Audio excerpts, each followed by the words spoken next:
So today in the morning, a patient came to me saying कि अभी थोड़े time पहले इस दांत में RCT करवाया था, अब फिर से इसी में दर्द हो रहा है. So I took IPA for that patient and advised him to get re-RCT done. The patient got startled. मन ही मन सोचने लगा, फिर से सुन करेंगी, फिर से वही नीडल से सफाइयां करेंगी. जरूर ये इनकी पैसे कमाने की कोई ट्रिक होगी.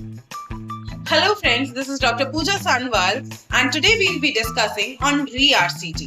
If you haven't subscribed to my channel, please do it now for more such interesting and informative videos.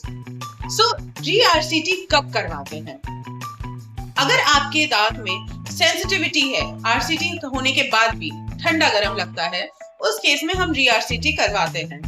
अगर दांत में इनिशियली कोई इन्फेक्शन था और वो अभी भी बना हुआ है या फिर कोई नया इन्फेक्शन बन गया है, तो उस केस में भी रूट कैनाल रीट्रीटमेंट ही इकलौता ऑप्शन होता है.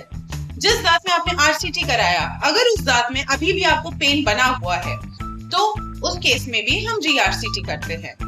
अगर दांत में स्वेलिंग है, कोई एब्सेस बना हुआ है जो कि रेडियोग्राफ से हमें पता चलता है, या फिर कोई वॉइड दिख रहा है हमें गम्स में, तो उस केस में भी हमें re-RCT करना पड़ता है. अगर इनिशियली जब आपने RCT कराई है तब ट्रीटमेंट कंप्लीट नहीं हुआ है, कोई मिस्ड कैनाल रह गई है, तब भी हमें re-RCT करना पड़ सकता है. अगर आपने RCT करवाया और टाइमली उसका रेस्टोरेशन नहीं करवाया, फिलिंग नहीं करवाई, डिलेड रही, या फिर फिलिंग हुई और वो इनएडिक्वेट रही, इनसफिशिएंट रही, तब फिर उस केस में भी re-RCT करना पड़ सकता है, क्योंकि सेकेंडरी इन्फेक्शन के चांसेस होते हैं. अगर नया डिके बन गया है उसी दांत में जिसमें आपने RCT करवाया था, उस केस में भी re-RCT is the only option. अगर उस दांत में आपने कैप नहीं लगवाया है और दांत बाय चांस फ्रैक्चर कर गया है, उस केस में भी re-RCT is the only option at times. अगर उस दांत में कैल्सिफिकेशन है, कोई पल्प स्टोन है, तो उसको रिमूव करने के लिए भी re-RCT ही करना पड़ता है. अगर जिस दांत में आपने RCT करवाया है वो डार्क हो रहा है शेड में, ब्लैक या ब्राउन शेड का हो गया है, जबकि पहले व्हाइट था, in that case also we need to get re-RCT done for that case.